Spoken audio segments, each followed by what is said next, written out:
Alright, hello everyone. Welcome to today's video where I'm going to be talking about Taylor Swift and books, the two best things in the world.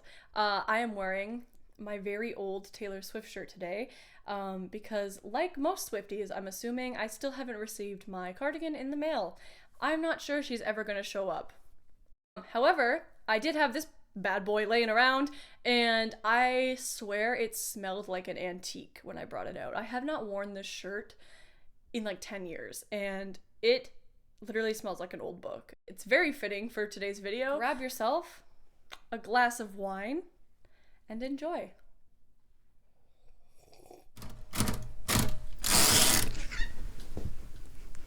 So the first book I'm going to talk about is Little Women by Louisa May Alcott.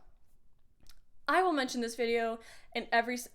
Oh my god, not the wine hitting already. Okay, I will mention this book in every single one of my videos because it's my favorite book and it's so good. Anyway, when Evermore came out, I feel like every single Swiftie was like, oh my god, this is about Joe and Laurie. And I 100% agree, okay? Hi, it's Editing Kaylee here. I meant Champagne Problems, not the entire album of Evermore. This whole video is a mess. I made a video on TikTok about that song being like Joe and Laurie, and I swear for the next week and a half, my entire For You page was Taylor Swift and Little Women combined, which I was living in like a utopia, okay? I was like, this is the best thing that ever happened.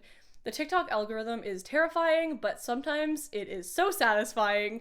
I feel like a lot of Taylor Swift songs can really fit into the world of Little Women. One time, my friend and I watched Little Women, the movie, and then we listened to Folklore, and this was when Folklore kind of just came out, a little bit after, I guess, and my friend had never listened to the album in full, and she'd also never seen Little Women. So we went to McDonald's, and I live in the middle of nowhere, so the ride to McDonald's is quite long, and we listened to Folklore, and when I put it on, I was like, okay, think about Little Women as you listen to this album, and I swear, like, the entire album fits into Little Women.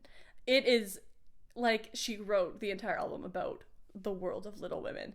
However, I do have a list of songs that I feel like most fit the world of Little Women, and I have reasons.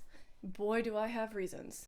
Obviously, Champagne Problems from Evermore follows a proposal that goes wrong.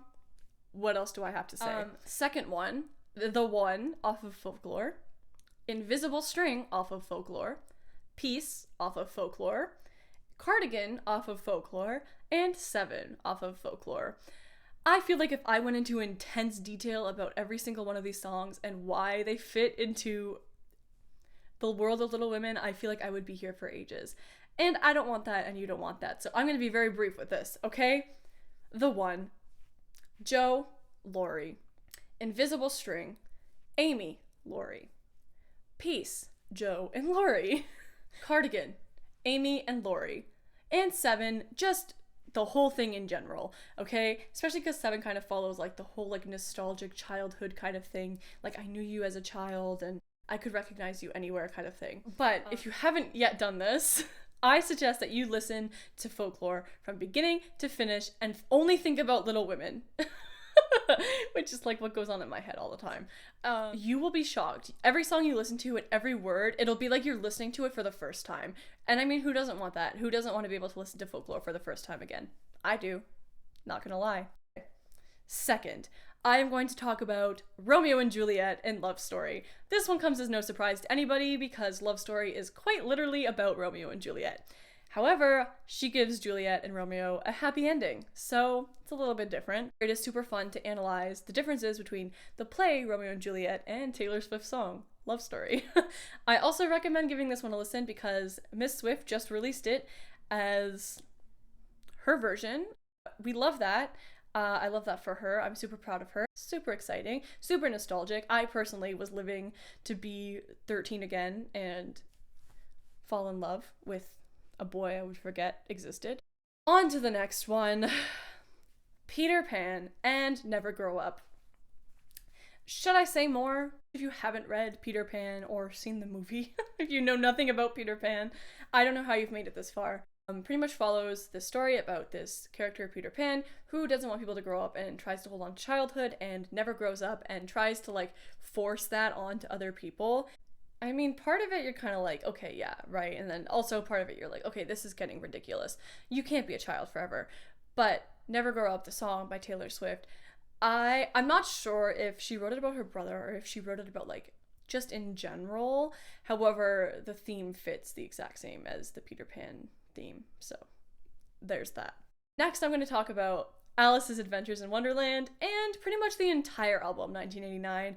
Taylor Swift goes back and forth from like little like sneak peeks about talking about Wonderland throughout the entire album, but very obviously there's a song, Wonderland, on that album in which she talks about going down the rabbit hole, falling into Wonderland, and everyone going mad, and all this kind of stuff that follows the entire story of Alice's adventures in Wonderland. I feel like there are certain parts that can be more applicable to the movie Alice in Wonderland, but the book is obviously where it all started, so it definitely can apply to that as well. Next, we have The Great Gatsby. I love this book so much. I have read it so many times. I read it before we were supposed to read it in high school. I read it before it was cool. And I was obsessed with it. I was like, this is the best book that ever existed. Taylor Swift, I swear, has an obsession with Gatsby. And I don't blame her because Gatsby is a phenomenal book. Let's talk about this. The whole Gatsby concept is not new to Taylor at all. Like, she has consistently went back to talking about Gatsby all throughout her entire career. Specifically, we have in Reputation, where we have This Is Why We Can't Have Nice Things. When I first heard that, I was like, oh my god, literary genius, lyrical genius, amazing, phenomenal. And then she continues to go back to it in Happiness, which is off of Evermore. Once again, when I heard the song, like, I heard all of the Gatsby references, and I could not think of anything else. I was like, oh my god, she just wrote about Gatsby. And I love that. I love that so much. There are rumors now spreading around that the song is actually not about Gatsby, but I'm still going to choose to believe it because she literally talks about the green light, and then she also talks about being a beautiful fool, which, if you've read Gatsby, is like a huge deal that we talk about so much in high school. And the green light, obviously, like the whole point of Gatsby. Okay, my cat is snoring so loud right now. Oh my god. Next, I have Laura Dean Keeps Breaking Up With Me. I love this book so much. I read it like 2 or 3 years ago, and it's like a graphic novel. It's super pretty. The art style is like black and white with some pink here and there, and it follows this queer couple who like keep breaking up and getting back together. So I'm obviously going to bring this around to We Are Never Ever Getting Back Together. So like I said, this follows like this toxic queer couple who keeps on breaking up and then getting back together and then breaking up and then getting back together. And by the end of it, the main character comes to the conclusion that they are never ever getting back together. And if you haven't given this one a read, definitely check it out because it's adorable. Like, the art style is just so sweet, and the art style is so cute, and the art style oh my god, the wine. Okay, art style is super adorable, and I love some good LGBTQ representation.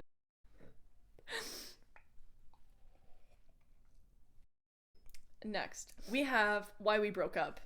This book, my copy of it is like disgusting. I think I carried this around with me throughout all of high school.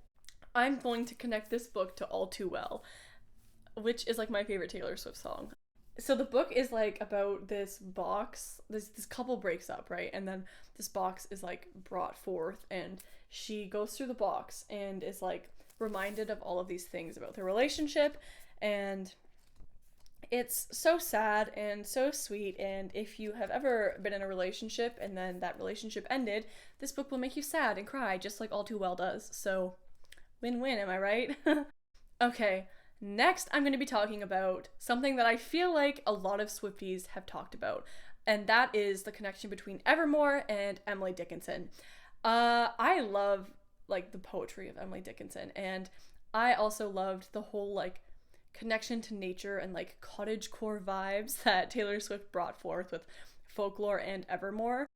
there's like so many Emily Dickinson poems that are like connected to nature. Like I feel like most of her work is like love and nature combined, which is like exactly what Folklore and Evermore did, right? And if you are someone who is into reading and is also into Taylor Swift, then you probably already know that people have made this connection already, and that what I'm saying is not original. But that is that Evermore was actually announced on Emily Dickinson's birthday, and one of Emily Dickinson's last poems ended with the line, or the word, forevermore. So people were obviously making that connection, and like I said, the connection between nature, fitting into love and all that kind of stuff, obviously is a huge theme within Folklore, Evermore, and Emily Dickinson's poems. I read a lot of Emily Dickinson's work on Apple Books, and it was free. It was like a free download, so there's like 3 volumes, and they're phenomenal, honestly. Like, probably some of my favorite poetry, so definitely check that out if you haven't, and think about Taylor Swift while you do it. Where am I? Okay, next I have Dear Girls by Ali Wong. I feel like this one doesn't directly connect, but it reminded me of 15, because both of them are talking about like a younger person in their life. So Ali Wong wrote this book, Dear Girls, to go to her children, her 2 little girls, and it's like this whole collection of stories about like growing up and like all throughout her life and becoming a young woman and all that kind of stuff. And it is hilarious. I listened to it as an audiobook, and oh my god, I was like obsessed with it. I could not get like enough of it.